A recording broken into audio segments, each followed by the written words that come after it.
want to welcome you to Talking to Fastlane. I'm really happy to have you on the show, and you obviously know, having a chance to work with you guys as far as the PR on the US side.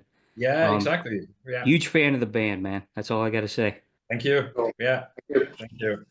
We did our best. You did a It seems fantastic kind of job. it kind of seems it's paying off, the response at the moment. It's just incredible. It's almost overwhelming. It's that we get such an incredibly good feedback at the moment from basically everywhere, whether it's Right. radios, magazines, everywhere.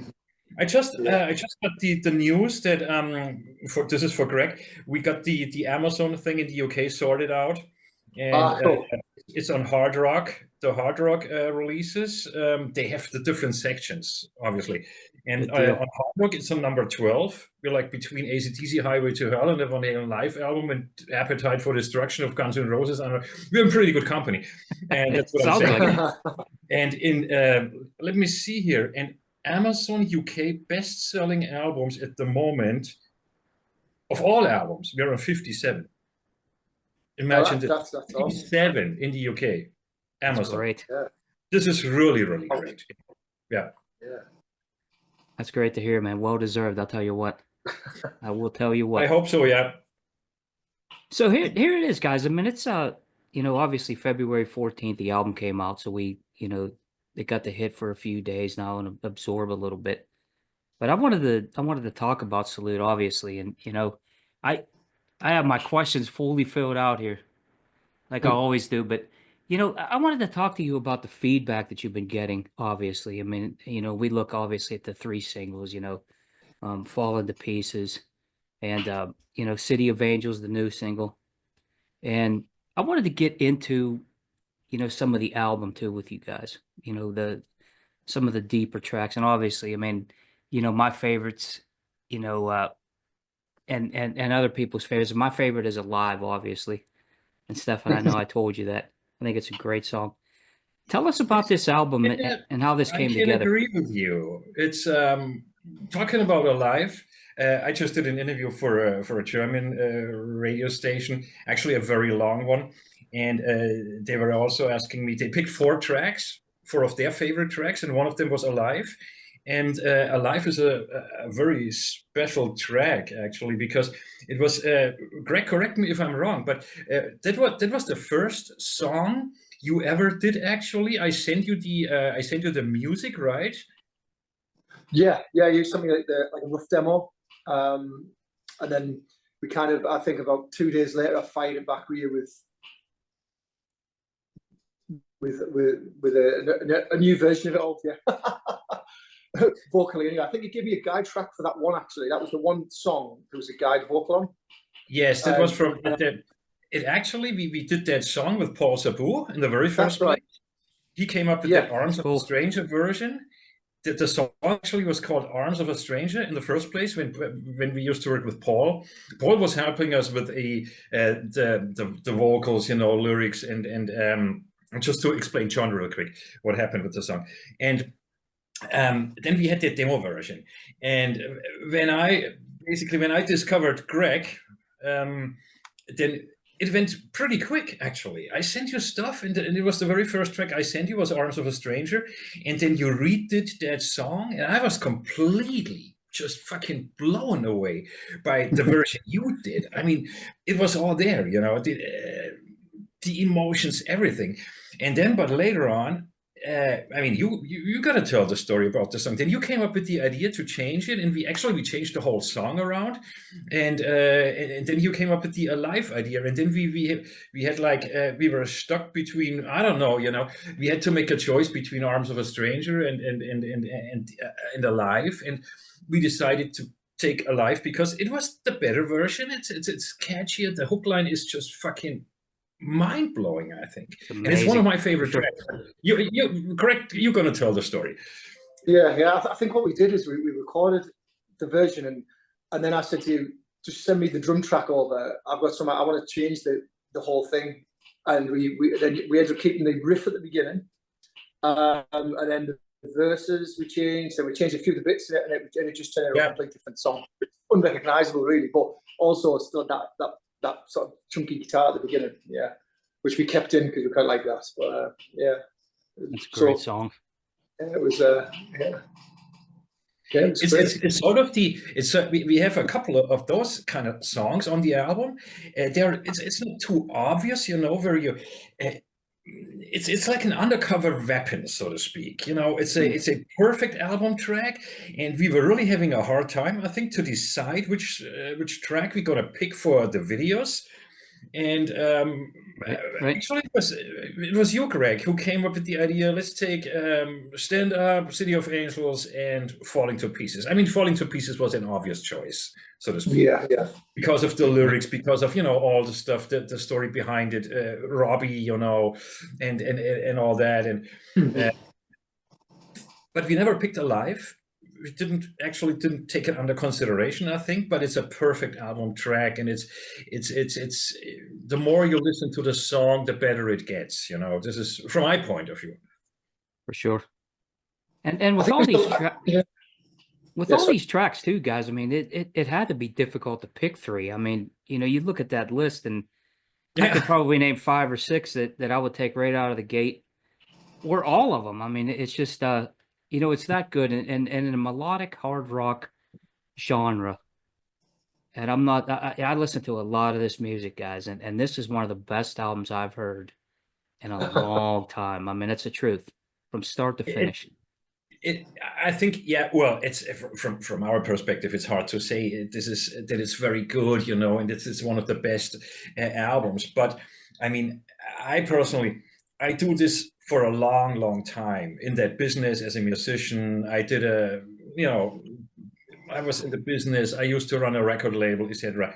And I'm doing this ever since I'm a kid, you know. And I had that feeling when I was pressing play. I mean, it was a long way, to put it that way. And then when Robbie passed away, it would have been easy to just call it a day, you know. And there were moments where I thought, I just cannot do that anymore. I couldn't stand listening to the music anymore because of Robbie's guitars. And, you know, we had a long friendship and a long history together, and we created a lot of stuff together, like back in the late 80s, beginning 90s, when we did the State of Rock album, etc., etc. And the point is that always when I pressed play and when I was listening to the songs, I thought, this is so incredibly good. We just cannot give up on that, you know? And this is how, from my perspective, how I could continue. It was always about the songs. And well, and on the other hand, I promised Robbie to basically finish it. I had to, we had a final phone call, and which was the very last phone call. And he said, Stephan, you're gonna finish it. Don't put it somewhere in a drawer, you know, and it's gotta see the light of day. And I said, I promise you. And he said, if you're gonna take care of that, it all will be good, I'm sure. And so I had that pressure on me, kind of, you know, to finish it. I had a responsibility, you know, about, you know, the other guys were involved in all the work that went into the production, etc. But to put it in a nutshell, it always was, when I was pressing play, it was the music where I thought, we have to finish this. The world needs to hear that. The world needs to hear that. And I sounded like a scratched record. I told everybody, this is fucking insanely good, you know. Right. It was that feeling I had, and it seems it's paying off now with all the response, with the feedback we're getting at this point, you know, from all the media, from basically all over the place, from various countries, from Japan to America to the hardest part actually is Germany. I'm right in the middle of Germany, and it's like there is this saying, we have that, I don't know if you're familiar with that, the prophet in your own country. We're kind of the prophet in our own country. And we're, you know, there is a lot of competition and stuff. And then there are people writing for magazines, there are musicians themselves, you know. There's kind of, I don't know, maybe it's about, I don't know what it is, you know. But, well, we will make it, I'm sure, you know. The UK, it's incredibly good, you know. For sure. It's and Gregg is having a lot of fans, you know, that he's bringing in the picture from the UK, and it's just going. I don't know. It's really good at this point. Yeah, that's great to hear. And I wanted to bring in how all this came together, because I look at 4 amazing musicians here, and I wanted to talk about how Gregg came into the band. You know, because and we'll get into the backstory of everybody. But Gregg, you're in a Bon Jovi tribute band, Bon Jovi Forever, which I think sounds amazing. I hear the clips on there, and you have the UK rock show. UK rock. Yeah. Tell us about that and coming in, because I think the great story about this is this was the first album that you ever had, a piece of that's been released, and I just throw my hands in the air and say, how can that be? Before Gregg is going to tell you the story, just let me explain you something real quick here. Sure. It's completely. I'm just missing a word. Not understandable, or it's just fucking crazy. It's crazy. This is Gregg's first album, because when you press play, again, we're talking about the music here. When you press play, you hear a vocalist singing. You think you're kind of familiar with the voice, but you're not. And you hear the experience of the guy in the voice. It's not, new singers. And actually, we used to work with some young guys for like 6 months or something. It didn't work. And you could tell, and you can hear that there is sort of a lack of experience in insecurity, maybe, or whatever it is. It's a feeling. I cannot really explain that. And in Gregg's voice, you hear a familiar voice, and you think this guy must have recorded like 125 records already in his life, and this is the big surprise here in the picture, And now Gregg can continue how we basically hooked up and everything. He can tell you all the whole story. Well, over COVID in lockdown, we did a few with the band. What the UK rock show? What I do. The bass player Lee had an idea of doing kind of some lockdown tunes, so we'd all record from home. And one of the guys who was drumming, helping us out, he had a studio, so that was really good. And Lee does all the photography for the band and all the videos, and he does that as well as what we do with the band. So he's really good at putting all these sort of projects together. So we did a collection of videos, but the very first one was a Survivor song we used to play, which was Didn't Know It Was Love. And Stephan kind of came across it, I think, online, and obviously he's got a connection with Jimmy Jameson. From his record label days and being a personal friend. And I remember him saying he sort of seen it on Facebook, I think it was, and he kind of thought, no, I might play that. No, I won't, because I don't want, no one can sound like Jimmy, and I don't want to listen to someone sing a cover. And then he found it again the next night. And then he sent me an email. He probably had a few drinks at this point, but he sent me an email and sent me a song and said, don't take this the wrong way, but I think you've done a really good version of this, and I'd love to hear you sing on one of our songs. And this is a demo, and usually I'm really busy, and we gig like 3-4 times a week sometimes. So had it not been for COVID, I probably would not have done this project, because I just wouldn't have had time. So I kind of I had nothing else to do. We didn't work for over a year with kind of basically Corona made it happen, COVID-19 made it happen, more or less, because you were came out of that. It's a blessing. A blessing in disguise, for sure. Yeah. The funny part basically was, to tell you a little bit more details how I discovered Gregg. It was during the COVID-19 thing, and I sit kind of bored in front of my computer here, scrolling down the news feed, looking at Facebook shit, whatever, And then I just briefly, that situation when you scroll down and you see pictures and, something it's attracting your attention and some stuff not. And I was scrolling further down, and then I figured, I just saw that for a second. There was a cover version of Survivor, Didn't Know It Was Love. And I said, nah, I just don't want to see that, because I used to work with Jimmy Jamison when I used to run my record label, and Jimmy and myself, we did that record Empires together, which was actually called Survivor, and then they, because of legal issues, we had to change the name, and it was called Jimmy Jamison's Empires was the album. That was the name. So right. Jimmy and I, to make a long story short, we became friends, etc., etc. And Jimmy was one of the, the rock voices on this planet. I mean, sure. That guy, this is really a true story. He refused to join Deep Purple, for example. They asked him, and he said, "No, guys, I'm not doing that. I'm just working on my solo album," And that's on Wikipedia even. And he was a real nice guy, and so I had that history with Jimmy and myself, and then I saw that, and I saw many cover versions of Jimmy Jamison and Steve Perry and all that, and then I thought, nah, I don't want to see it.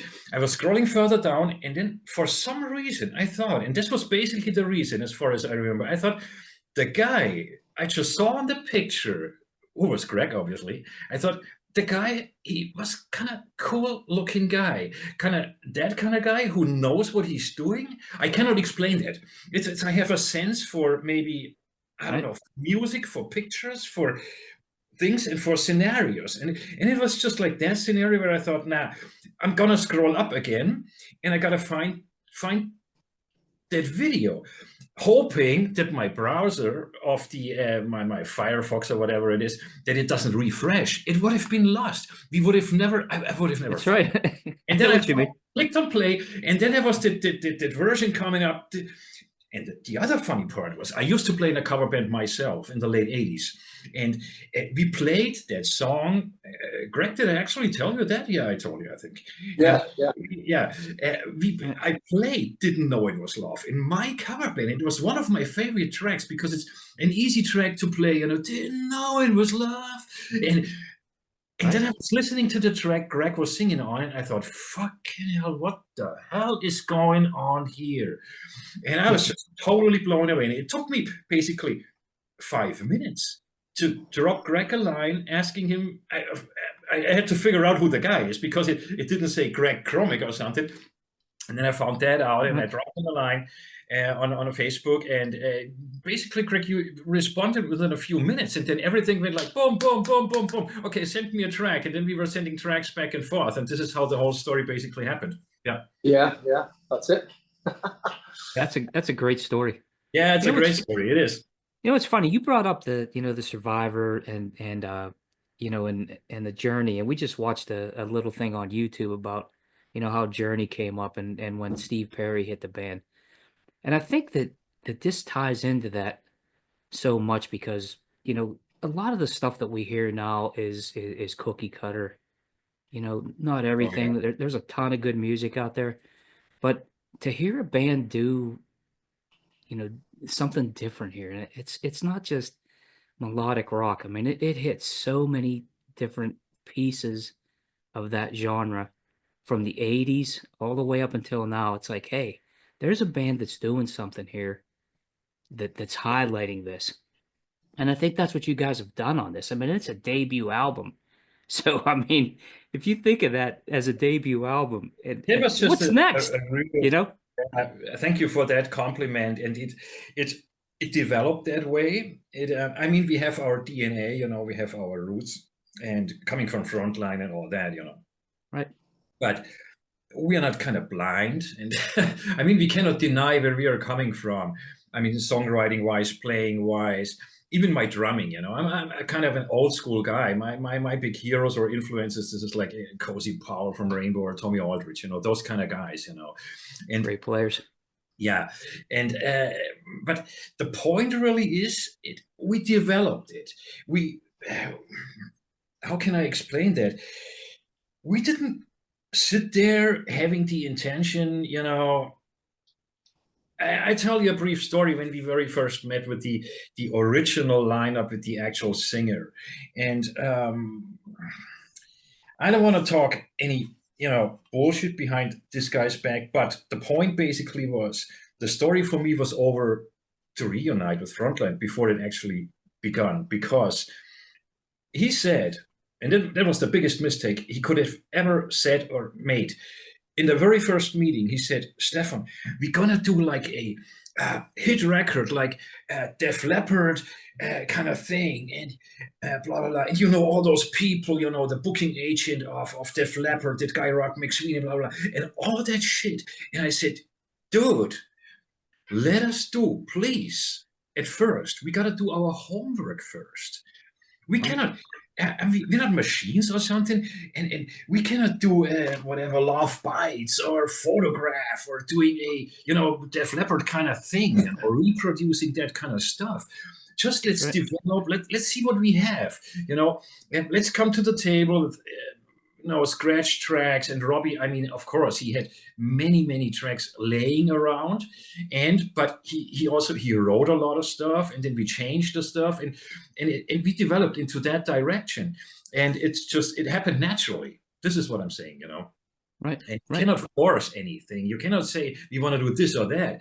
And the point basically is it's our DNA, and it came from our hearts, you know. We did what we do and what we felt.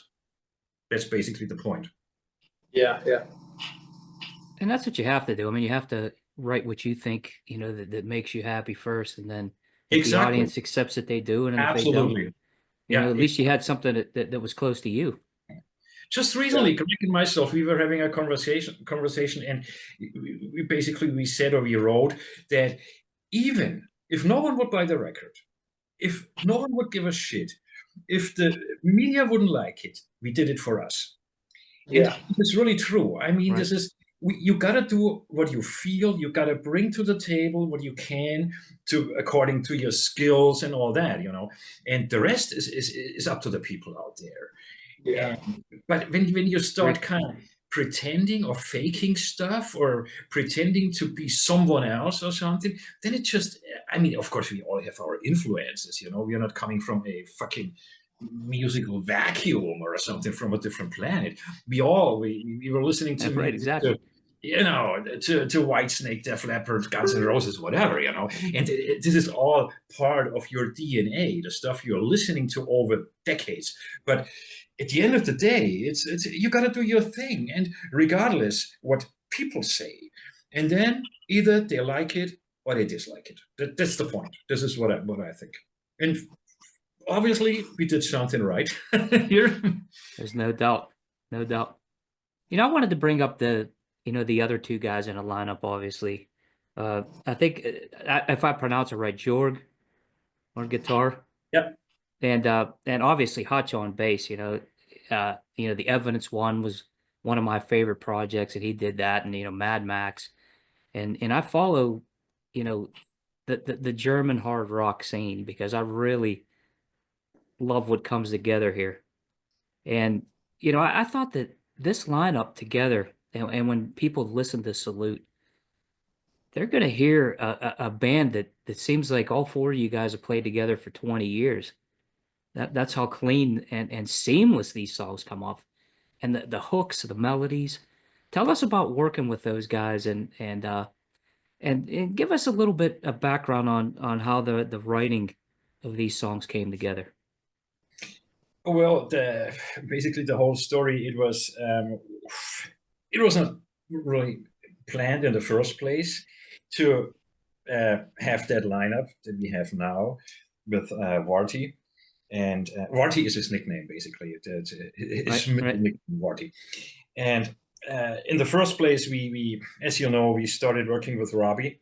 And when it's always difficult for me to tell that story. It's Robbie and myself, we hooked up again after all those years, and then we had, I remember that as it would have been yesterday, a very long phone call. You cannot imagine that it's really true. We had an 8-hour phone call. Imagine this, 8 hours. We lived 1 hour. There's no short phone calls with Stephan.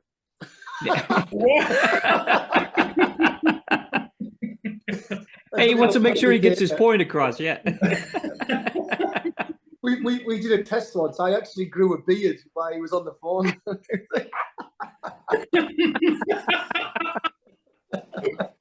Classic. I was clean shaven, and he was like, "What? Greg, what you doing?" I'm like, "I'm just having a shave."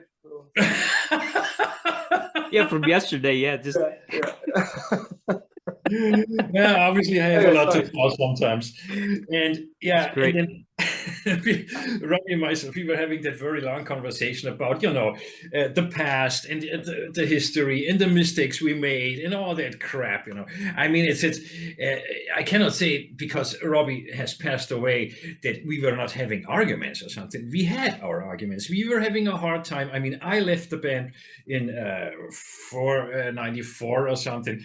And I had my reason, you know, and then we were during the years we never really lost contact. But then we had that very long conversation, and we decided to basically to continue where we ended up with the State of Rock album, because when I left the band, when I left Frontline back then, I was just not happy or satisfied with the musical direction those guys wanted to go, and it was kind of, you know, we're gonna become the second journey or something, and we need more keyboards, and we're gonna go more, you know, we're gonna do more commercial shit, and it was just not my cup of tea. And then there were a couple of other issues and business wise, and then I said, nah, I'm out of here.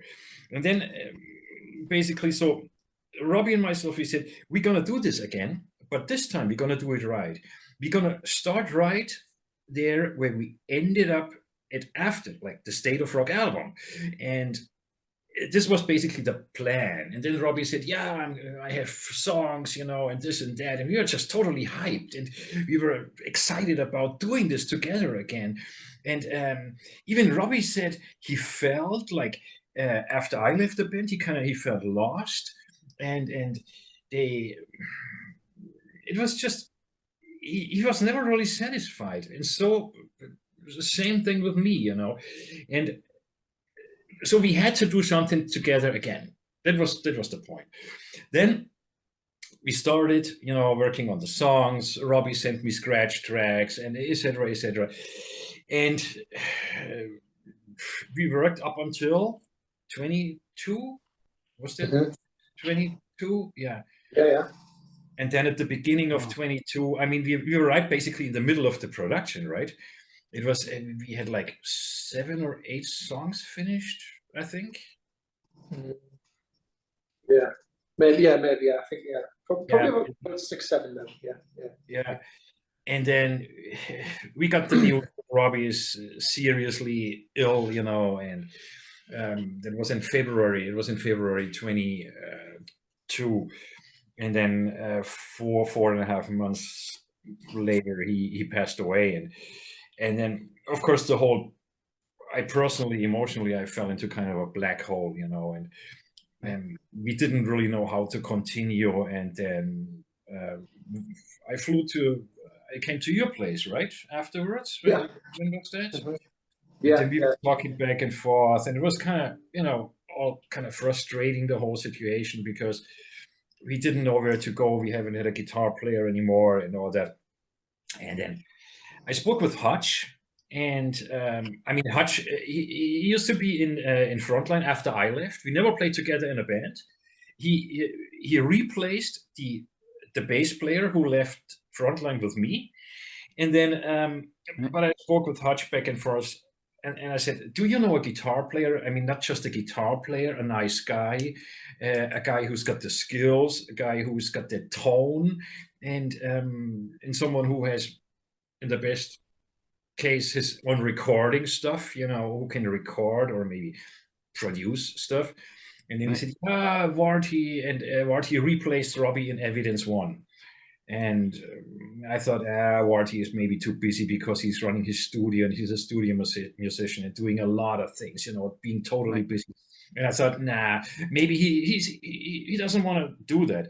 And then I thought, come on, give it a shot. I called him, and the first conversation was really nice, and it felt like, okay, he's a nice guy and we can get along. And then he played a solo on one track on Best of Me. He came up with the solo, which was really good. I mean, there is no doubt about Warty's guitar playing. We don't even have to talk about that. Right, he's amazing.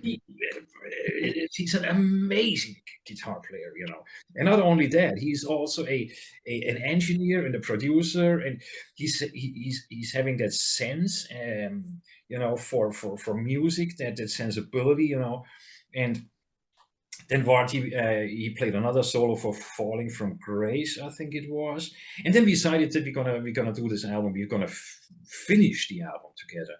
And during that process, then what he said, or I said, I don't know who came up with the idea. I was asking him, I think, you want to join the band, maybe? I mean, and he said, yeah, absolutely. Because this is my thing, you know, it's my DNA, music-wise, and this is something I grew up with, you know, the Whitesnake stuff and all that, you know. And right. This is how Warty basically joined the band. Yeah. So he kind of just slid in, and it was, you know, just a perfect fit.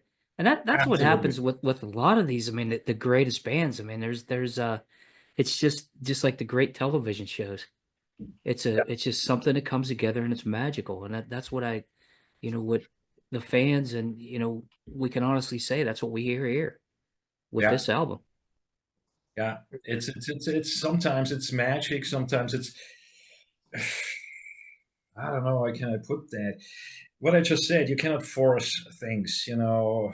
You cannot force 4 people sitting together on a table, you know, and pretending being the best friends. It either you like each other or you don't, you know, and that's the point. And this is what's obviously happening here. Even though Gregg is living in the UK, and I totally like the guy. I don't know if he likes me, but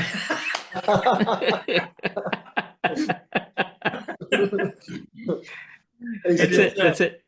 We get on great, all of us. We all do, yeah. I mean, when we went over and shot the videos, we had like 4 or 5 days together, and we all hung out, you know, for dinner every night, or we got out for drinks. We were seeing a bit of Jim. It was absolutely lovely, and you know, the whole process, the band were awesome, all the crew. We had such fun shooting the videos. Cool. So yeah, so I think when we start work on, there will be a next album. When we start work on it, it'll be done a lot differently to what this one was, because of just because of the circumstance where we had to do it all online. We never actually got in a room together, so I'm really looking forward to doing that, because the guys are awesome, and you know, we'll definitely have some great ideas coming up. Definitely, yeah, straight up professionals. I could see it. Yeah, I can see it. This is something I'm really looking forward to do another album. And we were just talking, Gregg and myself, a week ago or something about. Actually, we spoke about that earlier. To do it kind of old school, you know, coming up with the ideas. I mean, we have a lot of ideas, and we have really productive, creative people. And but this time, it's kind of like a childhood dream or something, you know, going into a place, you know, where like turning off the world, music is on, you know, there is only music and maybe a few beers, you know, and then knocking out the tracks and coming in with a basic track. Or, I mean, of course, we can send ideas back and forth online, but we want to go into a room for a few days, you know, and then playing together. For example, the experience we made with with this album, you send tracks back and forth online, and then suddenly you figure maybe this track is a little bit too slow, like 2 or 3, 4 beats per minute. And when you're in one room, you can do it like this, you know. Say, okay, let's speed this up. Okay, we play it in 124 beats per minute or something, and the track is actually in 120 or something, you know, and you just do it. But when you do that online, it takes you forever, you know, because you got to redo it and resend it, and then Gregg is going to sing again and all that.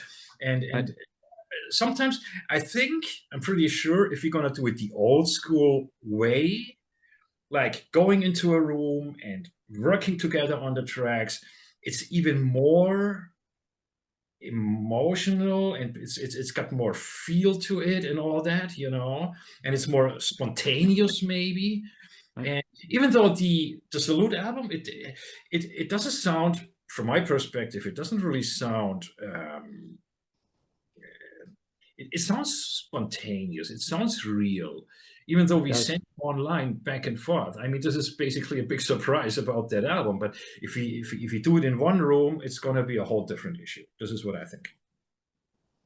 Right, and a lot of the music it's done, you know, nowadays obviously is, you know, with people, you know, logistically, and it's hard to get back and forth. You know, a lot of that stuff is sent. But like you said, Stephan, I mean, to see you guys, you know, do something in one room like that, you know, is going to be, you know, amazing. I mean, it's just that, you know, with the way you get along, you know, you could see that relationship's there, but there's that mutual respect as well. And that also comes across in these songs. Absolutely, yeah. And it's about being in one room. I mean, we briefly had that feel when we did the videos, and we came into that room, and then it was actually, I mean, imagine this: we had that full blown album ready in the pocket, you know, and then we shot the videos. We went to the location, and this was the very first time we actually met. The four of us met at one place. Yeah. Wow. We were showing up, and Gregg said to Warty, and Warty said, "Hi, I'm Warty. Hi, I'm Gregg." This kind of thing. I mean, imagine it. But for some reason, it felt like it wasn't that way. It didn't feel to me that it's not the first time we're meeting here. It was totally strange. And then you're hooking up, you know, we're setting up the set and all that, and instruments, blah, blah. And I sat down, and then there was the click track coming in, 1, 2, 3, 4, and we started with the song "Falling to Pieces," and I played, and in the first few bars, I thought, open that fucking door, get a few hundred people in, let's turn on a fucking PA system, and we're gonna burn down the fucking house, and fuck the fucking video, you know. That's right. That was the feel I had at that moment. I mean, shooting a video is a funny thing, you know. But I was like, and I felt that. I saw Warty playing, like warming up, having his electric guitar unplugged, you know, and I heard him and the guy played. It was the solo for City of Angels, and he played it note by note, and he nailed it. I could hear that, and I was sure when we switch on the PA system now, it's gonna be freaking awesome. I was absolutely sure. I could feel that, and that's cool. So somehow we gotta play one or the other live show, you know. We need to do that. Yeah, you know, and I totally agree with you. And what's great about this too is the fact that this is a band the way a band should be. You know, this isn't, you know, when you look at, you know, the, you know, musicians now, a lot of them don't stand out. But I like it, you know, when they walk in and when guys walk in and hit the stage, you know where the band is. The band has that look, the band has that mystique, and the band has that you know, that piece that separates, you know, fantasy and reality. And I think that's what comes across in these videos too. You know, growing up and listening like to Frontline. And I remember the first time I heard Frontline stuff, and I was going to bring that up to you. We were at a record fair here in Pittsburgh. Okay. And there was a guy that sold imports. And I remember I was looking at posters or something on one end, and the guy that had the imports was behind us. And then I heard Heaven Knows come on. And I was like, what the hell? Who is this? So I went over, and I remember talking to him about it, and I saw the, you know, the CD, and we bought it on site, you know, and I've been a fan ever since.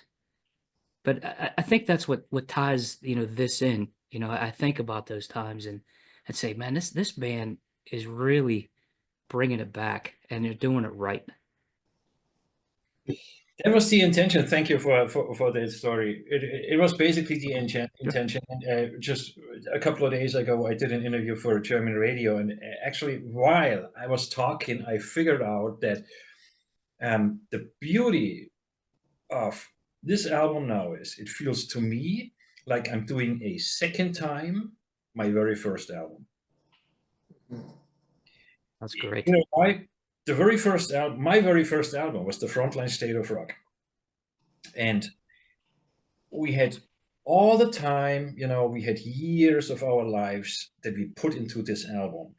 We did rehearsals. We were selective about the songs, and we were throwing a ton of songs away.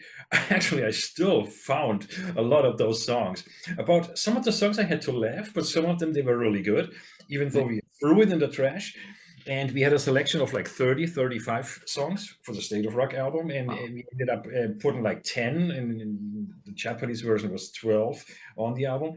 And with the Ray of Light Salute album, I feel like I'm doing my very first album the second time in my life, because we had so many years to put it together. Even though we didn't pick up from like 30 songs, we had like 12, 13, 14, 15 tracks maybe, I don't know, and they just worked, you know.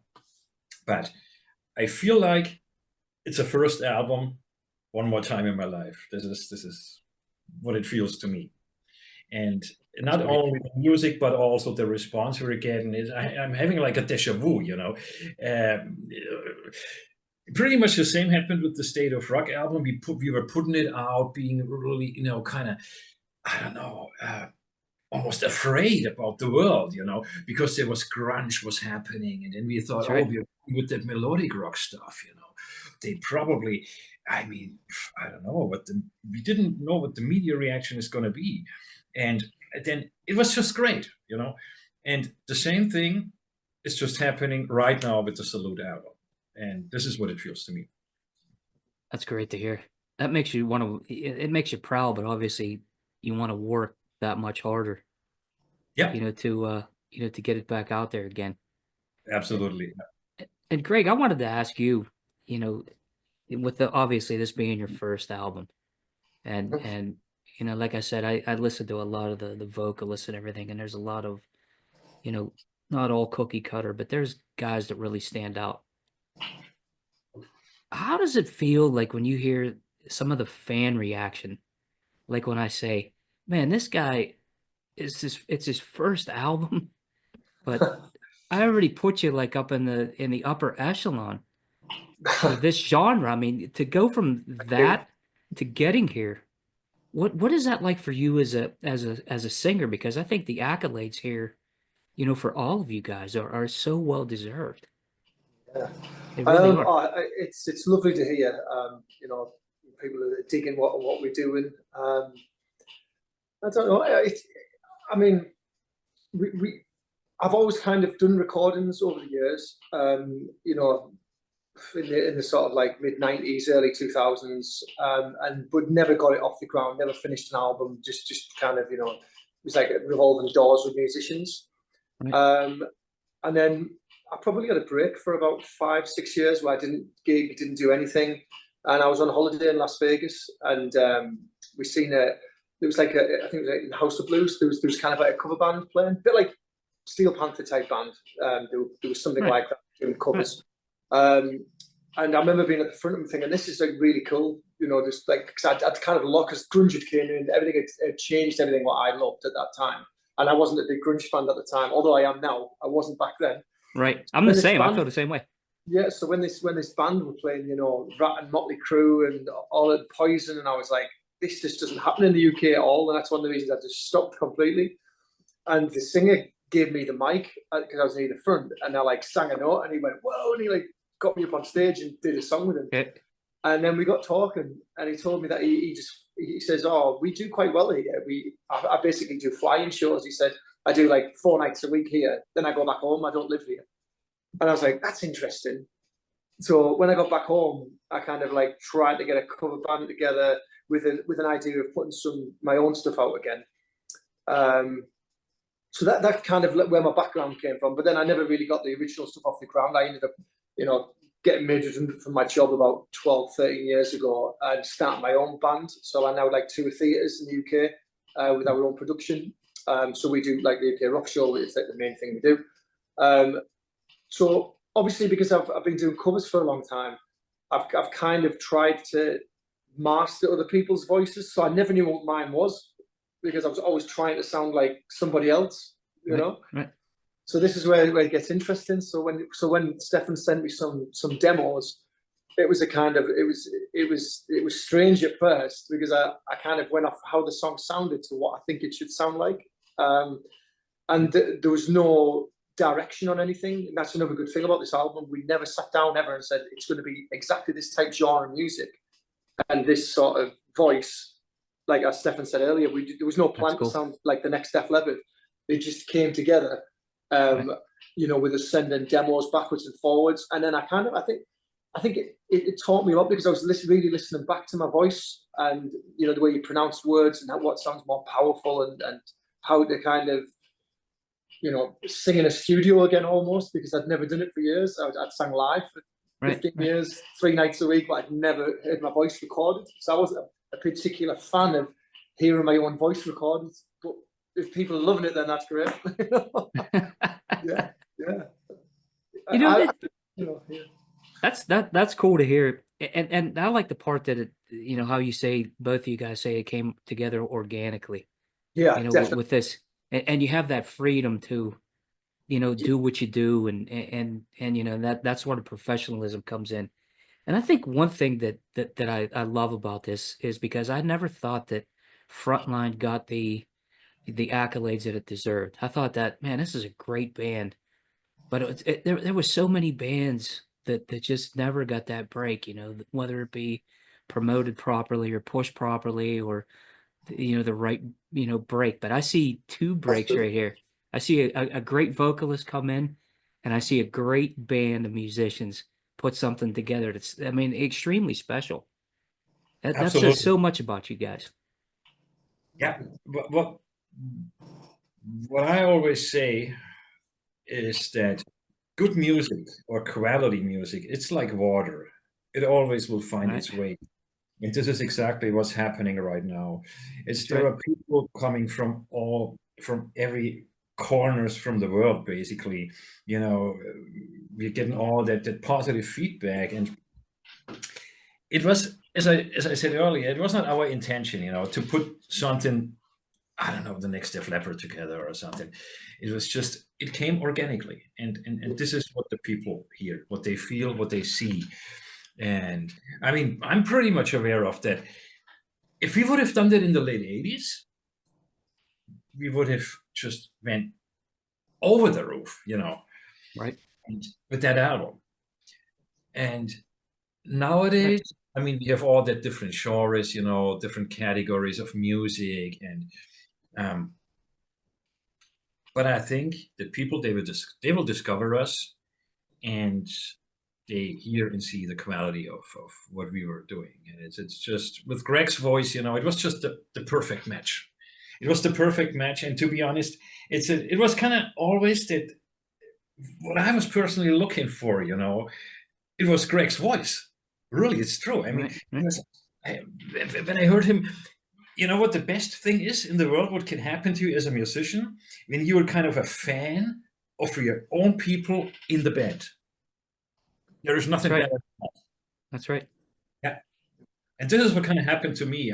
I'm pressing play, and today I drove around, and I have the album on this on a stick, and there was Falling from Grace. I had that in my car, you know, and That's it was a great song. Oh man. And it was those verses, that whole song. It's just always, again, it blows my mind, even though I heard that song hundreds of times, you know. And I don't know how it happened. It was just a miracle, or it was, I don't know. It's just, it happened. Yeah. Yeah, it's definitely Robbie looking down. I mean, he's got to be really, really proud of this. Oh, yes, he does. What you did here. I mean, you know, and I considered him, you know, I mean, brilliant in this genre of music, because like everything that he did that I listened to, I was like, well, there's Robbie, so obviously we know what we got here. Yeah. You know, whether it be Phantom 5 or anything that he did outside. Yeah.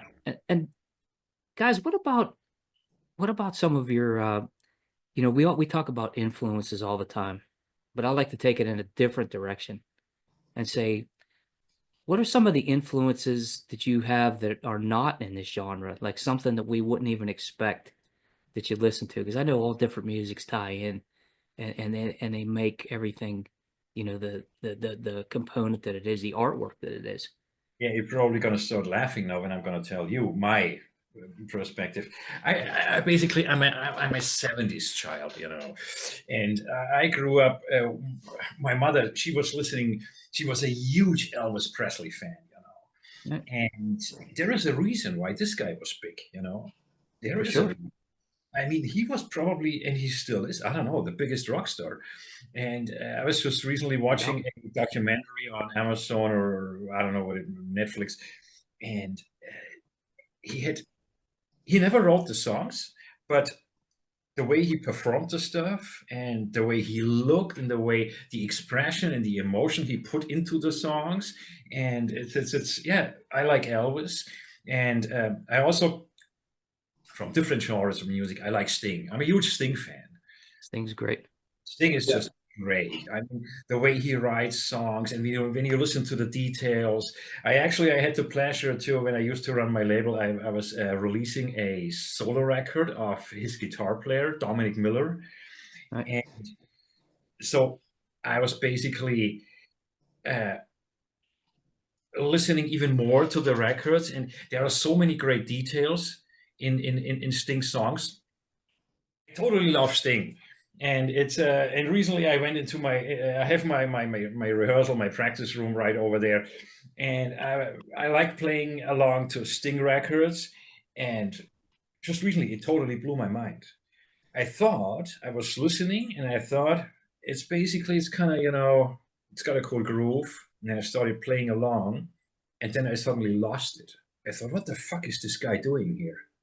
Right. And he was playing stuff in like 7/8 and all that shit, you know.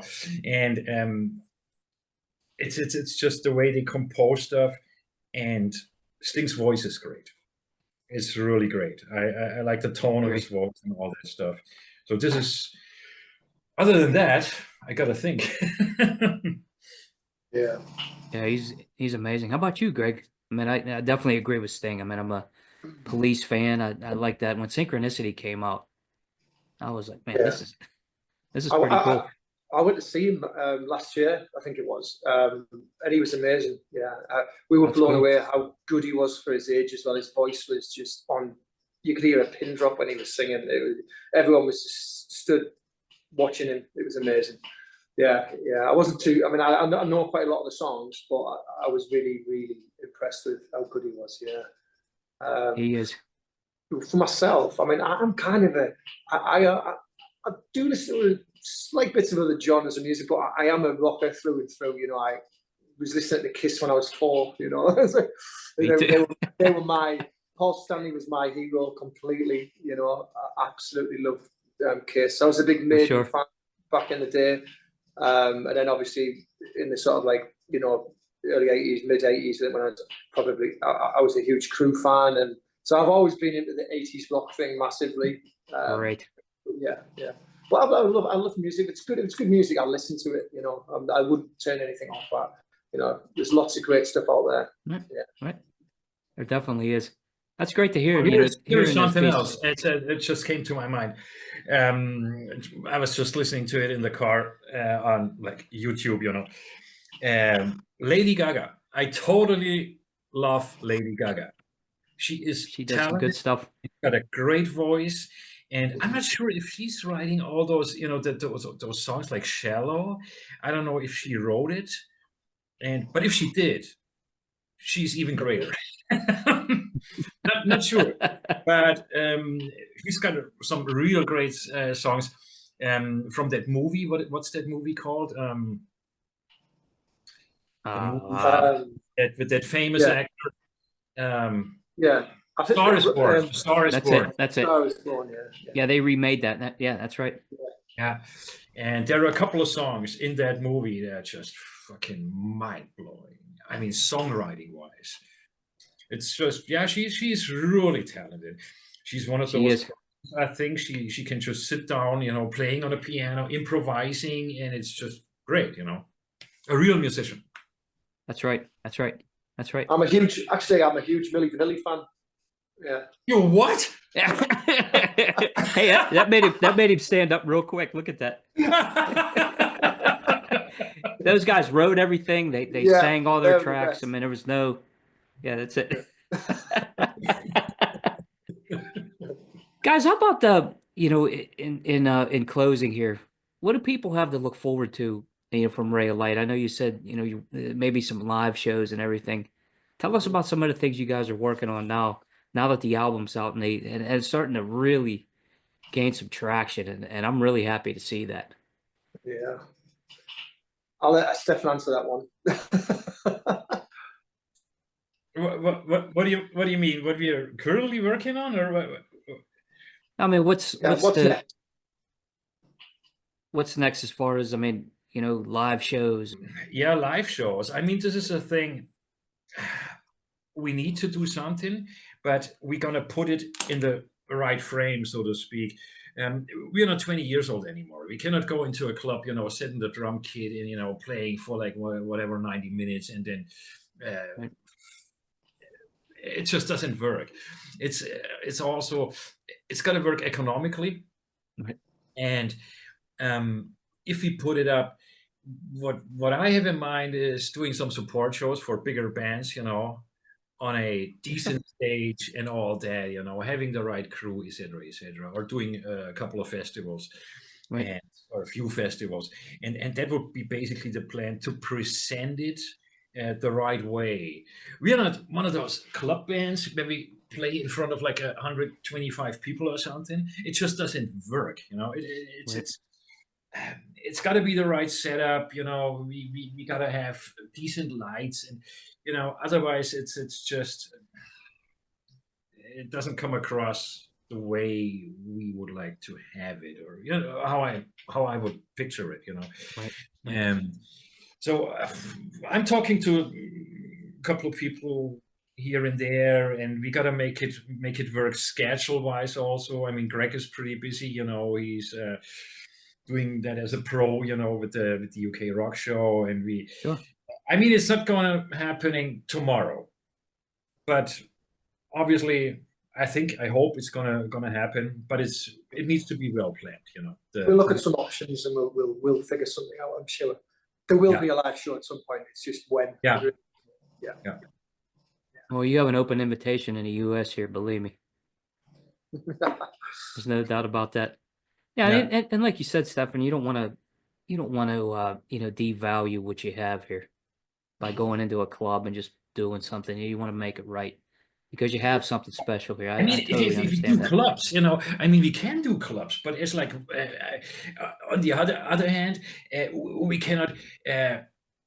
We go from zero to hero, and put it on a big stage, playing an opening slot for the Scorpions in front of 25,000 people, as the Right. first.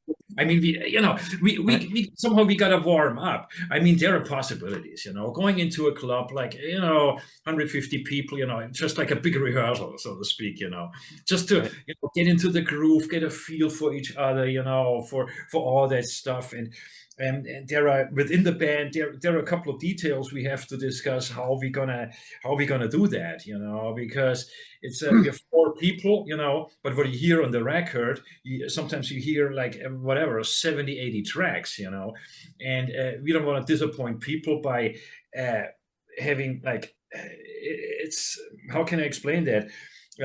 We're not the typical rock and roll band. We have like backing vocals and all that stuff, and somehow we have to put that on stage so that the people, we cannot reproduce a record on stage. This is not possible. Right. Right. But we have to get as close as possible to, I mean, sonically to what you hear on the record. That's what I'm saying. Yeah, you have that certain level that you need to meet. Exactly, yeah. And that's it's all technical stuff, and this is what we have to sort out. Yeah, you guys are well on the way. Well, guys, tell everybody where they can get this album. Where's it available? How they can connect with you? Some of the ways that we as fans can Good chat. These guys are very personable, believe me. So as of today. I don't really know about America at this point. It's available in Europe. I mean, Europe is consisting of I don't know how many countries, you know. And then UK, they had that Brexit a couple of years ago or something. Yeah, it's making things even worse. It really is. I mean, you have to deal with customs and all that shit, you know. And but it's available as of today. I think in the UK, they take pre-orders, and it's going to be delivered from Friday onwards this week. And in Germany, it's available. And basically in Europe, everywhere. In America, I don't really know at this point. I was speaking to the guys in London. They do some exports at this point. Yeah. But we haven't set up proper distribution in America. This is like I don't know. America is a country pretty difficult to deal with at this point with this kind of music. Actually, you can tell us maybe what's actually happening in America music-wise, apart from Taylor Swift. Yeah, my answer is about this, and it's zero. I mean, it really, that's why we get that, as fans of this music, we get that frustration level.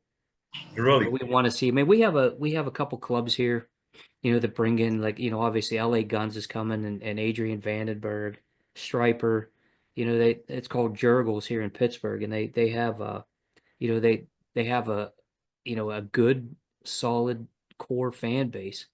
Yeah. When they bring in all these shows. Slaughter's another one, they're coming in June. So we see a lot of the shows, but as far as the way it's pushed, there's really no, I'd have to honestly say America does not have a music identity anymore like we used to. And that's one thing that's missing. So I think that we're a prime candidate for something to happen pretty soon. Something has to break, and I'm hoping, praying that we could get hard rock back and rock and roll back into this country. And, we're starting to see it. We're starting to see some eyes open up. You see younger kids at shows, which is nice. And, things like that. Yes, they love what I see here in Germany. They love hard rock.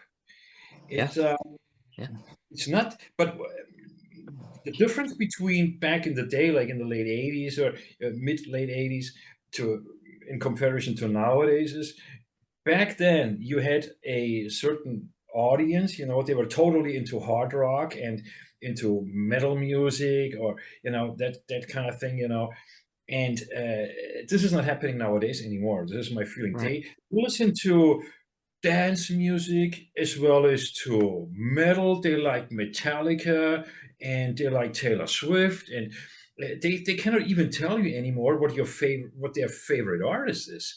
It's just they listen to everything, which is on one hand good, but on the other hand, it makes things even more complicated, because you cannot tell where your target group is, Yeah, it's not easy.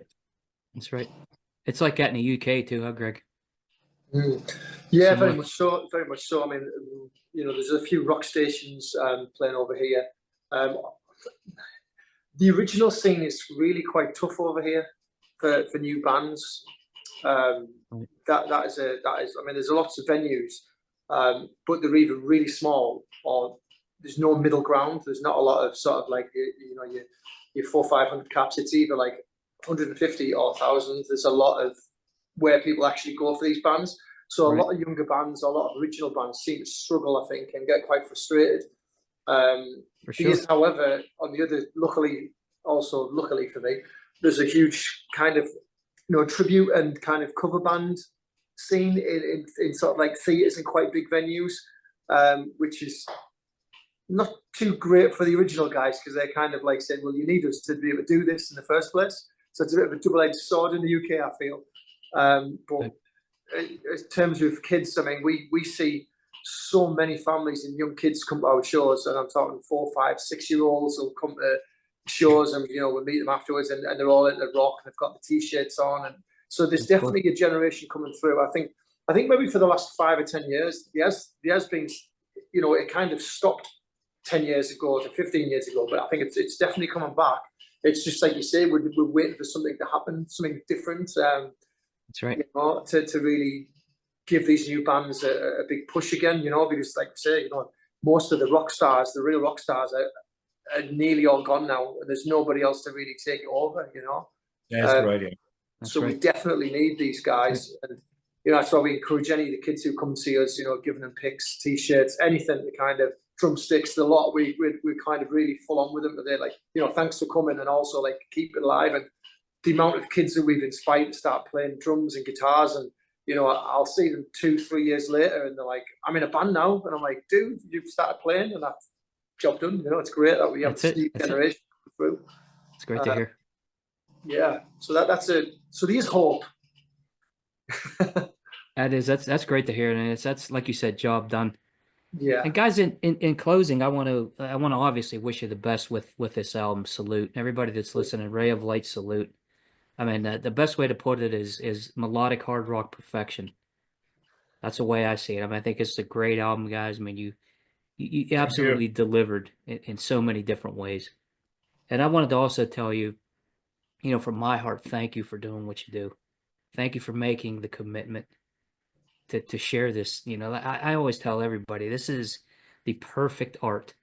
There's no better art than music because it touches so many people, you know, and thank you guys for doing what you do and making our lives that much better for doing it. Thank you. Thank you. Thanks for having us. Yeah. Thanks, Tom. Yeah. Great. Yeah. Thank you very much.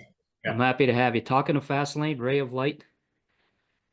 Guys, I don't even know what else to say even more. This is a great album, and again, I wish you the best. Thank you very much, John.